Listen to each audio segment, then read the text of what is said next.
It started with the fridge. Not a text, not a fight, not even a slammed door. Just the fridge. I got home from a long, miserable Monday, the kind where your boss lectures you for something your coworker forgot. Traffic's a nightmare, and your coffee tastes like burnt regret. And the first thing I noticed when I walked into the kitchen was that the fridge was open. Wide open. Completely empty. Like, eerily empty. Not just missing milk or leftovers. I mean gone. Every bottle, every container, every jar. Even the magnets were missing. Who takes magnets? I stood there with my jacket half off, staring inside like it was supposed to tell me something. I looked around the kitchen. No note. No message. Just that weird hum of an appliance that had been violated. So I walked through the apartment. Her shoes were gone. Closet? Cleared out. Her desk? Wiped clean. Jewelry? All taken. Makeup drawer? Empty except for one broken brush she probably didn't care about. It was like she had vanished, intentionally. Like she made sure I'd come home and know, without a single word, that she'd erased herself from this place. And still, no message. No explanation. Just one thing. An envelope. Left neatly on the coffee table, as if I was being served dessert after a rotten dinner. Inside, legal documents. Divorce papers. From a lawyer I'd never heard of. And stapled to the front was a typed letter. Please respect my client's wishes. No direct communication is to occur between parties. All correspondence must go through legal counsel. I'm sorry, what? We've been married for 7 years. And now I'm the other party? She didn't want to talk. Not even text. She didn't even have the decency to argue with me. And I know how this sounds. Maybe I should have seen it coming. Maybe some people reading this will think I'm naive. But I genuinely thought we were just going through a rough patch. We'd had those before. We always got through them. But now I was reading a demand for silence from the woman who used to call me just to hear my voice when she was sad. That's when I did it. I went online. Froze every account with my name on it. Locked down every joint card. I didn't scream. I didn't beg. But I wasn't going to be played like some background character in her solo escape story. If she wanted distance, she was about to feel it. And exactly 72 hours later, she broke it. Not her lawyer. Not a friend. Her. And what she said when she finally called. It turned everything upside down. I wasn't expecting any calls. I'd put my phone on silent after freezing our accounts. I figured she'd just stick to the silent treatment and let her lawyer handle everything. But then, late at night, 3 days after the fridge incident, my phone lit up with a number I didn't recognize. No caller ID, just a regular out-of-state number. I almost didn't answer. But something in me said, pick up. I pressed the green button, said hello, and instantly regretted it. Why the hell did you freeze the accounts, Nolan? It was her. No hi. No can we talk. Just rage. Pure, panicked rage. I told you not to contact me, I said, trying to keep my voice calm even though my heart was slamming against my ribs. This isn't contact, it's survival. I had meetings, rent due. My card got declined at lunch in front of everyone. Do you know how that feels? I didn't even know what to say. I sat there, in the dark, listening to the woman who vanished without warning now yelling at me for not funding her great escape. So let me get this straight, I finally said. You leave, serve me papers, demand silence, and now I'm supposed to keep your lifestyle running like nothing happened? She went quiet. That's when I asked the question I'd been sitting on for 72 hours. Where are you staying? Silence again. Not a single breath. I'm serious, I said. Because from the speed at which you cleaned out the apartment, I know this wasn't a sudden decision. You planned this. So where did you go? You don't get to ask me that, she snapped, but her voice was shaky now. Not angry, nervous. That was new. So it's with him, right? I said, and immediately regretted how small and pathetic I sounded. I could feel it in my voice, that gross, needy tone I promised myself I'd never fall into. But it was too late. The words were already out. No, she said, too fast, too flat. This isn't about anyone else. This is about you not knowing how to support me emotionally. Support you? I almost laughed. Is that why you ghosted me like a Tinder date gone wrong? Click. She hung up. I sat there in silence for a full minute, staring at the screen. Then I did something I hadn't done in a while. I checked the shared cloud account we used for photos and backups. She never remembered to log out. And that's when I found it. A folder. Recently created. Hidden deep inside a subfolder labeled work_docs_2022. Inside. Screenshots. Messages. Pictures. Names I didn't recognize. But I recognized his face. Her coworker. The guy she said was just a buddy from the conference. Except there he was, shirtless. In our hotel room. From our last anniversary trip. I didn't even feel angry. Just hollow. Until I saw one more thing. A reservation. Her name. His name. A cabin booked 3 weeks before she moved out. Paid for with our joint account. And that's when I stopped feeling sorry for myself. Because now it wasn't just betrayal. It was theft. And I was done being quiet. After seeing the photos, the messages, the reservation receipt in her name and his, something in me snapped. Not in an angry, table-flipping kind of way. It was worse. Cold. Focused. Controlled. That kind of clarity that only shows up when the illusion finally dies. I sat in the dark, surrounded by the last remains of our shared life. The wedding photo on the mantel, the half-empty bookshelf, her favorite throw blanket still on the couch. And I knew. She wasn't just gone. She had planned it. She thought she could disappear with someone else, take my money, leave me in silence, and I'd just accept it. So I made a plan. No yelling. No begging. No guilt-tripping texts. I logged into our joint subscription accounts, Spotify, Netflix, Hulu, the gym membership, and changed every password. I watched as one by one, devices were kicked out. She tried logging in again. Denied. I even renamed the Wi-Fi network to ask him to pay for it. Petty? Maybe. But this wasn't about being petty. This was about sending a clear, wordless message. You don't get both the new man and the old man's money. Then I contacted my lawyer. Yes, mine. I wasn't going to sit around and let hers dictate the terms. I told him everything. Showed him the documents, the photos, the payment receipt. He asked one question. Do you want to fight or settle? I said, I want the truth in the courtroom. Loud and documented. But before anything legal even began, something happened. She must have realized what I found. Maybe he told her I was snooping. Maybe she saw the email alert from the cloud storage. Either way, she texted me from another number, because I guess I was still blocked on hers. The message? For words. You went through my stuff? I stared at the screen. No apology.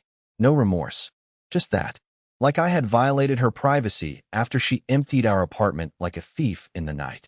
I didn't reply. I just forwarded it to my lawyer. Less than 12 hours later, I got another message. This time longer. Panicked. Accusatory. She wanted to talk like adults, saying this had escalated too fast and that we needed to avoid court to protect both of us. She was nervous. She should be. Because I had just finished compiling a timeline. Receipts. Hotel charges. Transfer logs. That cabin reservation with both their names. All backed up. All legally valid. And just when I thought things couldn't get more surreal, I received an email from his wife. That's right. Her lover's wife. And what she sent me shattered the last piece of me I thought I'd protected. Her name was Dana, and I didn't know she existed until that email. The subject line was simple. I think our spouses are having an affair. No greeting. No pleasantries. Just screenshots. Dozens of them. Text messages between my wife and her husband. Some were flirty. Others were vulgar. One, in particular, made my stomach twist so hard I nearly dropped my phone. A photo of our bed. With them in it. Laughing. That's when the denial finally died. Every ounce of doubt. Every small hope that maybe I was wrong, gone. I wasn't dealing with emotional distance or a confused spouse. I was dealing with someone who had weaponized love, who used the trust we built over years as a cover for weeks, maybe months, of deception. I stared at Dana's email for what felt like forever. She had been tracking them, quietly, the way only a woman who's been lied to one too many times can. She said she waited until she had proof.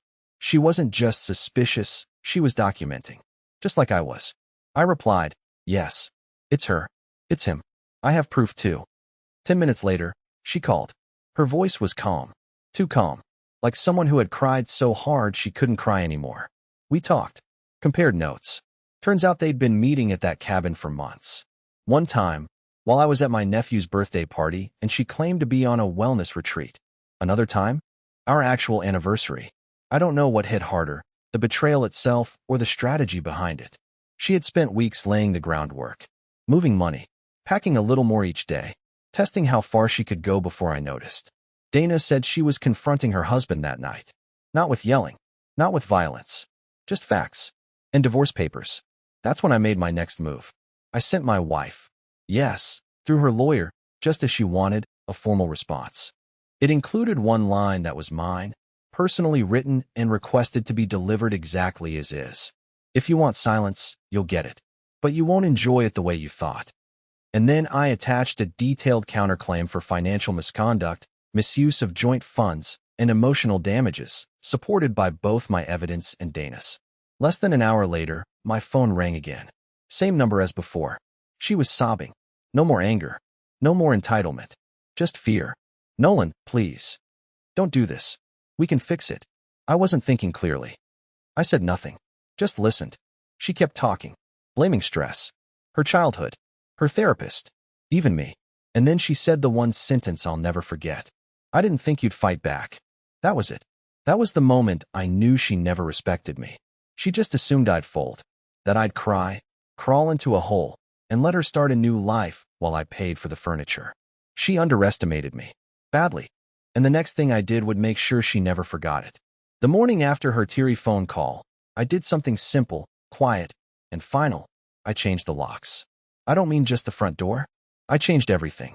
The garage code, the mailbox lock, the Wi-Fi password, even the smart thermostat login. It wasn't about being petty. It was about reclaiming the space she had treated like a revolving door. For weeks, I had been walking around my own home like a guest in a crime scene. Not anymore. I left a note taped inside the door. This residence is no longer shared. Please contact your attorney for further communication. Nothing aggressive. Nothing emotional. Just the kind of cold, mechanical tone she used on me through her lawyer. If she wanted this to be a transaction, I could do that too. Later that day, my attorney filed our official response in court. Dana, her affair partner's wife, filed hers too, at the exact same courthouse. The ripple effect started immediately. He was served papers at his office. She tried to call me again, this time from a blocked number. I didn't answer. I didn't need to. The silence she requested was finally being honored. But here's where it gets wild. A week passed, then 10 days. Then out of nowhere, I get an email from her lawyer. A new proposal. A desperate one. She was suddenly willing to forfeit any claim to spousal support. Willing to walk away from the house. From everything. As long as I kept things private. As long as I didn't escalate. You know what that meant, right? She was scared. Not of me. Of the consequences. Of the fact that Dana and I were now legally aligned. And both had enough evidence to make this not just a messy divorce, but a public scandal. Her affair partner? Turns out he wasn't just some coworker. He was a regional manager. Married, with kids, and a spotless reputation. A reputation Dana was very ready to burn. And my wife knew it. She didn't just cheat. She gambled. And now she was trying to fold before the cards hit the table. But I wasn't in this to destroy her. I was in this to end it with dignity, my dignity. She took my trust, my time, my peace. What I wanted back was something she couldn't take, my self-respect. So I sent one final message. Through my lawyer, of course. We accept your terms. But silence goes both ways. If my name ever comes up again, in gossip, in pity, in anything, we go public with everything. No threats, just terms. That night, she showed up outside the house. Not banging on the door, not crying, just standing there, staring at the porch like she couldn't believe she no longer had the right to walk in. And from the upstairs window, I watched her finally understand what real silence felt like. But the story wasn't over. Because 3 days later, someone from her family reached out to me. And what they told me changed everything I thought I knew about why she left in the first place. I hadn't heard from anyone in her family since the split. Not a word. Not even a sorry this is happening. They just vanished like she did. Like I was the villain in her carefully rewritten story. So when I saw her brother's name pop up on my phone, I almost didn't answer. We were never close. Honestly, I thought he hated me. But curiosity got the better of me. His voice was different. No sarcasm. No smugness. Just this strange, weary tone. Look, he said.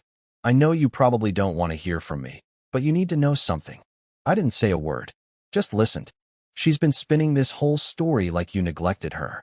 Told everyone you were emotionally abusive, that you didn't care, that she felt unsafe. That hit me harder than I expected. I mean, yes, she'd ghosted me. Yes, she used a lawyer to block communication. But telling people I was unsafe? That was a whole different kind of betrayal. But then he added something else. I didn't believe it. Not really. So I stayed quiet. But now, after what Dana's been saying, after what came out about the money and the cabin, man, it's not adding up. And you know what pushed me over the edge? I waited. She tried to drag our mom into it. Told her to cut you off too. Said you were dangerous and had a history of controlling behavior. Our mom didn't even know what to do with that. And honestly, I think she's losing it. That's when it all clicked. She didn't just want freedom. She wanted to be the victim. She wanted to rewrite the narrative so that she could walk away from a stable, boring marriage and leap into someone else's bed without consequence, without guilt. And to do that, she had to invent the reason she left. Something darker. Something that would make people sympathize instead of question. And suddenly, it all made sense. The lawyer letter. The demand for silence. The immediate blocking. The avoidance of confrontation. She didn't want to face the truth, because the truth didn't make her look good. Her brother told me something else before he hung up. She's unraveling, man. You didn't deserve any of this. Whatever happens next, just don't let her rewrite the past. I thanked him, then sat alone for a long time. Because what do you do with that? How do you process the idea that the person you loved not only betrayed you, but tried to smear you just to justify it? That night, I went through our wedding video. Not to punish myself. I just needed to see the woman I married and remind myself she was real once. That I wasn't crazy for believing in her back then. That the version of her that exists now is something else entirely. But I wasn't going to wallow. Not anymore. Because the next day, I received a message from someone who hadn't reached out since this all started. Her mother. And when I opened it, I realized the fallout had only just begun. It came through Facebook Messenger of all things. I hadn't spoken to her mom since the last Thanksgiving we hosted. The one where she spent most of the night whispering on her phone outside while I pretended not to notice. The message was short, almost formal. No emojis. No warm opening. Nolan, I'm sorry for everything. I had no idea until recently. Can we talk? I didn't answer right away. I stared at it for 10 minutes, trying to read between the lines. Was it bait? Guilt? Another attempt at control? But something told me to call. I don't know why. Maybe I needed to hear a single voice from her side that wasn't scripted or fake or filtered through legal language. When she picked up, she sounded tired. Older than I remembered. Not cold. Not warm. Just worn out. I should have seen it, she said. She's been doing this for years. Not the cheating, I mean the lying. She lies when she's scared. She lies when she wants out of something but doesn't want to look bad. Her father and we covered for her for so long. Too long. I didn't know how to respond to that. What do you say when someone's mother admits she's known her daughter is like this for years and still said nothing? She told us you were controlling, that you isolated her. She told us you screamed at her, that she felt afraid in her own home. I believed her. I didn't even question it. I felt my chest tighten. That word again. Afraid. She had used it like a weapon. A single word designed to make sure no one asked deeper questions. It wasn't just betrayal. It was character assassination. She lied to our faces, Nolan. She took your money, your kindness, and turned it into some kind of prison in her head. And now, she's in pieces. Her mom told me something else, something that made everything even darker. Apparently, her affair partner's wife, Dana, had sent copies of everything to her entire family. Every message, every photo, every reservation receipt. Not to be cruel, but to make sure they knew exactly what they'd been defending. She cried for hours when it came out, her mom said. But it wasn't guilt. It was embarrassment. She kept saying over and over, I didn't think it would fall apart this fast. That's when I realized she had been planning to leave me, but only when her new life was stable. She wanted me to be her safety net until he was ready. But when Dana detonated the truth, the whole backup plan crumbled, and she was stuck in limbo, exposed, without a fall cushion. Her mom sighed. I just wanted you to know, some of us see her clearly now. I wish we had sooner. I thanked her, but it felt hollow. Too late. Too much damage already done. But hearing that someone from her world had finally pulled the mask off, gave me something I hadn't had in weeks, validation. But the real twist? That same night, I got a text from a number I hadn't blocked. A new one. Probably her attempt to slip under the radar. I messed up. Can we please talk? No name. No apology. Just that. She was crumbling. No more lawyers. No more fake silence. And I knew, deep down, she wasn't reaching out because she loved me. She was reaching out because her new world had collapsed, and now she was looking back at the one she destroyed, hoping it was still standing. But I had one more move left, and it would be the one she never expected. I stared at that message for a long time. I messed up. Can we please talk? She didn't even sign her name. Maybe she didn't need to. Maybe she knew I'd recognize her tone, the desperation buried under those 5 words. But what struck me most wasn't the timing. It was the motive. She wasn't reaching out because she wanted to make things right. She was reaching out because everything she gambled on had gone up in smoke, and I was her last familiar lifeline. But I didn't reply. Not because I was bitter. Not because I wanted revenge. I just didn't need to anymore. The silence she once demanded had turned into something else, something mine. It had stopped being a punishment and started feeling like peace. Real peace. In the weeks that followed, the divorce finalized. Quietly, cleanly. Her lawyer folded fast once ours presented the paper trail. She didn't ask for spousal support. Didn't fight for the house. She walked away with what she came in with, and nothing more. I let her go without dragging her through the mud, even though I easily could have. I didn't want to win. I wanted closure. Dana and I kept in touch for a bit, mostly to share updates on the case. But eventually, even that faded. Her life moved forward. Mine did too.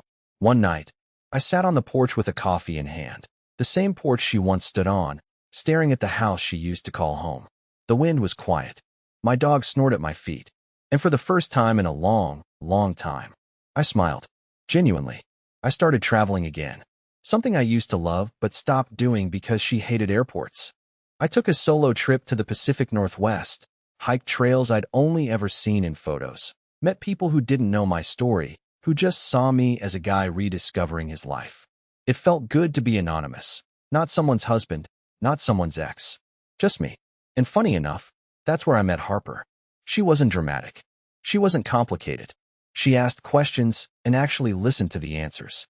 We didn't jump into anything fast. I wasn't ready. But over time, what started as a conversation on a rainy trail turned into dinner, then laughter, then something steady. No secrets. No silence. Just honesty. Looking back, I think I had to lose everything to understand what kind of peace I deserved. I spent too many years trying to be enough for someone who had already decided she wanted something else. But now, I don't live in fear of being left. I live with the freedom of knowing I let go of someone who was never really holding on. She might have left through a lawyer, but I moved on through clarity. And honestly, that's the best ending I could have asked for.